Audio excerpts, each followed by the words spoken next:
Hello दोस्तों, आप सभी को मेरा नमस्कार। आपका अपना YouTube channel OPK magic education Prayagraj में हार्दिक स्वागत है। आइए आज शुरू करते हैं इंट्रोडक्शन ऑफ ज्योग्राफी, भूगोल का परिचय से। शुरू करने से पहले सर्वप्रथम आप सभी को एक बात बता दूं। इससे पहले आप सभी को एक वीडियो मिल चुका होगा और उस वीडियो में ज्योग्राफी के सिलेबस पे चर्चा किया गया था कि ज्योग्राफी के अंतर्गत आप सभी को क्या क्या पढ़ाया जाएगा। तो मैंने बताया था कि ज्योग्राफी को हम सभी दो पार्ट में डिवाइड करके अध्ययन करेंगे। उसका एक पार्ट होगा वर्ल्ड ज्योग्राफी, विश्व का भूगोल, और दूसरा पार्ट होगा इंडियन ज्योग्राफी, भारत के भूगोल। इन्हीं दो पार्ट के अंतर्गत हम सभी संपूर्ण ज्योग्राफी का अध्ययन करेंगे। तो आइए शुरू करते हैं इंट्रोडक्शन ऑफ ज्योग्राफी, भूगोल के परिचय से। तो आप सभी हेडिंग बना लीजिए, इंट्रोडक्शन ऑफ ज्योग्राफी, भूगोल का परिचय। अब देखते हैं ज्योग्राफी शब्द का निर्माण कैसे हुआ। तो ज्योग्राफी शब्द का निर्माण ग्रीक वर्ड से हुआ, जियो प्लस ग्राफो। इन्हीं दो ग्रीक वर्ड से ज्योग्राफी शब्द का निर्माण हुआ। जियो मीन्स होता भू, भू मीन्स पृथ्वी, और ग्राफो मीन्स वर्णन करना, एक्सप्लेन करना। जियो प्लस ग्राफो, इन्हीं दो ग्रीक वर्ड से जियोग्राफी शब्द का निर्माण हुआ है। अब हम लोग देखते हैं भूगोल शब्द का सर्वप्रथम प्रयोग ग्रीक विद्वान इरोटोस्थनीज ने किया। भूगोल शब्द का सर्वप्रथम प्रयोग ग्रीक विद्वान, और ग्रीक विद्वान कौन थे? इरोटोस्थनीज। इसलिए इरोटोस्थनीज को फादर ऑफ ज्योग्राफी, भूगोल के पिता कहते हैं। तो मैं यहाँ पे लिख भी दे रहा हूँ, इरोटोस्थनीज को बोलते हैं फादर ऑफ ज्योग्राफी।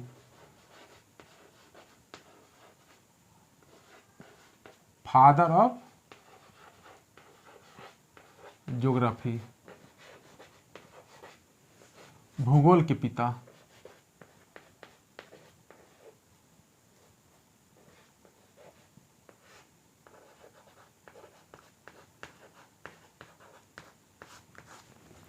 तो फादर ऑफ ज्योग्राफी किसे कहते हैं? तो इरोटोस्थनीज को फादर ऑफ ज्योग्राफी कहते हैं। बट कुछ विद्वानों में मतभेद भी है। फादर ऑफ ज्योग्राफी कुछ विद्वान हिकेटियस को भी मानते हैं। कुछ विद्वान ऐसे हैं जो फादर ऑफ ज्योग्राफी किसे मानते हैं? हिकेटियस को। तो मैं ब्रैकेट में यहाँ पे लिख दे रहा हूँ हिकेटियस महोदय का भी नाम।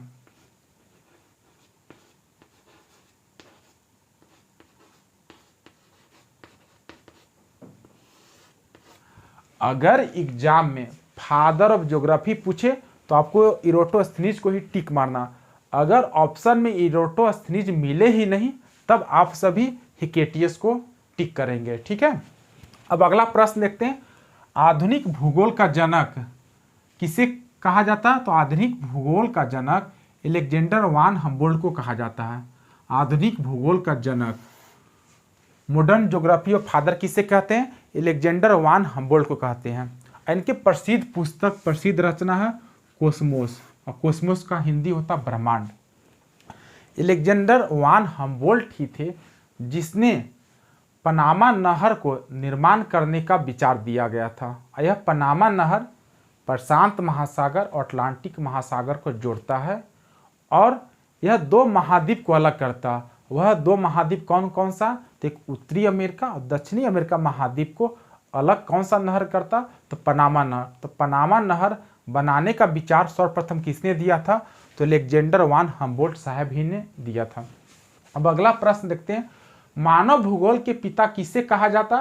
तो मानव भूगोल के पिता फ्रेडरिक रेटजेल को कहा जाता। इनकी प्रसिद्ध रचना एंथ्रोपोज्योग्राफी है। इनकी प्रसिद्ध रचना एंथ्रोपोज्योग्राफी है। सर्वप्रथम मापक के आधार पर विश्व के मानचित्र किसने बनाया? सर्वप्रथम मापक के आधार पर विश्व के मानचित्र किसने बनाया? तो एनेक्जीमेंडर साहब ने मानचित्र का निर्माण किया। व्यवस्थित भूगोल का जनक किसे कहते हैं? तो इरोटोस्थनीज को ही व्यवस्थित भूगोल का जनक कहते हैं। व्यवस्थित भूगोल का जनक किसे कहते हैं? तो इरोटोस्थनीज को व्यवस्थित भूगोल का जनक कहते हैं। फादर ऑफ ज्योग्राफी जिन्हें कहा जाता है। भौतिक भूगोल का जनक किसे कहते हैं? तो भौतिक भूगोल का जनक पोलिडोनियस को कहा जाता है। भौतिक भूगोल का जनक किसे कहा जाता है? तो पोलिडोनियस साहब को भौतिक भूगोल का जनक कहा जाता है। अब विश्व ग्लोब के निर्माता कौन है? तो विश्व ग्लोब का निर्माता है मार्टिन वेहम। विश्व ग्लोब के निर्माता कौन है? मार्टिन वेहम। विश्व मानचित्र के निर्माता कौन है? तो एनेक्जीमेंडर। जो विश्व मानचित्र है, जो कैलेंडर हम लोग लाते हैं, एक होता पॉलिटिकल मैप होता, एक फिजिकल मैप होता। तो जो मानचित्र किसने बनाया था? तो एनेक्जीमेंडर साहब ने। और जो ग्लोब होता है, आप लोग देखे होंगे ऑफिस में टेबल पे ग्लोब रखा हुआ जाता, उसमें सारे महाद्वीप दर्शाए गए रहते हैं। तो उस ग्लोब का निर्माण किसने किया था? तो मार्टिन बेहम ने। और विश्व मानचित्र पर भारत दर्शाने वाला प्रथम व्यक्ति कौन था? तो क्लॉडियस टॉलमी। जो विश्व मानचित्र है, उस मानचित्र पर भारत को किसने दर्शाया? तो भारत को जिसने दर्शाया उस व्यक्ति के नाम था क्लॉडियस टॉलमी। इनकी प्रसिद्ध रचना है एनालेमा। इनके प्रसिद्ध रचना है एनालेमा। अब भारत के प्रथम मानचित्र बनाने वाला प्रथम व्यक्ति के नाम क्या था? तो भारत का जो मानचित्र था, उस मानचित्र को सर्वप्रथम किसने बनाया? तो उस व्यक्ति के नाम था एनविले ने। एनविले। और कब बनाया था? 1752 ईस्वी में, 1752। किताब उल हिंद, यह किताब उल हिंद भारत के भूगोल के बारे में लिखा गया है। और किसकी सुप्रसिद्ध रचना है? तो अलबरूनी की है। कब लिखा गया था? 1030 ईस्वी में, 1013 ईस्वी में। आराम कुर्सी वाला भूगोलवेता की उपमा किसे प्रदान की गई है?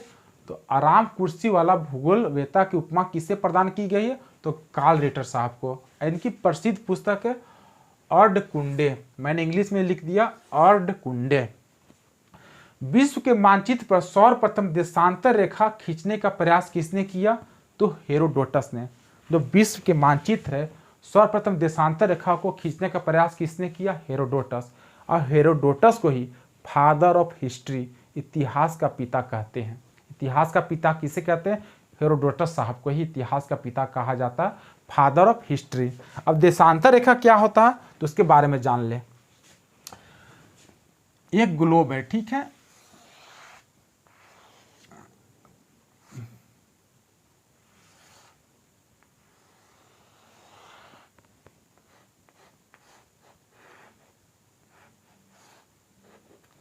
इस ग्लोब को उत्तरी ध्रुव से दक्षिणी ध्रुव मिलाने वाली काल्पनिक रेखा को ही देशांतर रेखा कहा जाता है। उत्तरी ध्रुव से दक्षिणी ध्रुव को मिलाने वाला काल्पनिक रेखा को ही देशांतर रेखा कहा जाता है। अब अगला देखते हैं। समताप रेखा को मानचित्र पर दिखाने का प्रयास सर्वप्रथम किसने किया? तो अलेक्जेंडर वान हम्बोल्ट ने। समताप रेखा को मानचित्र पर दिखाने का प्रथम प्रयास किसने किया? अलेक्जेंडर वान हम्बोल्ट ने। और जलवायु विज्ञान शब्द का प्रतिपादक भी किसने किया था? अलेक्जेंडर वान हम्बोल्ट साहब ने। अगला प्रश्न पे, सर्वप्रथम विषुवत रेखा की लंबाई जानने का प्रयास किसने किया? इरोटोस्थनीज। सर्वप्रथम विषुवत रेखा की लंबाई जानने का प्रयास किसने किया? इरोटोस्थनीज। इरोटोस्थनीज को ही फादर ऑफ ज्योग्राफी कहते हैं। अगर फादर ऑफ ज्योग्राफी के ऑप्शन में इरोटोस्थनीज अगर नहीं मिलते तो किन्हें माना जाएगा? हिकेटियस को। अब जान लेते हैं कि विषुवत रेखा क्या होता है। मैंने बताया उत्तरी ध्रुव से दक्षिणी ध्रुव को मिलाने वाला काल्पनिक रेखा को देशांतर रेखा कहा जाता है। अब देखिए, पश्चिम से पूर्व की ओर मिलाने वाला काल्पनिक रेखा को अक्षांश रेखा कहते हैं।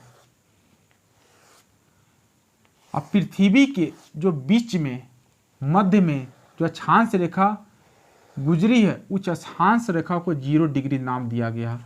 और इसी 0 डिग्री अक्षांश रेखा को विषुवत रेखा कहा जाता है या भूमध्य रेखा कहा जाता।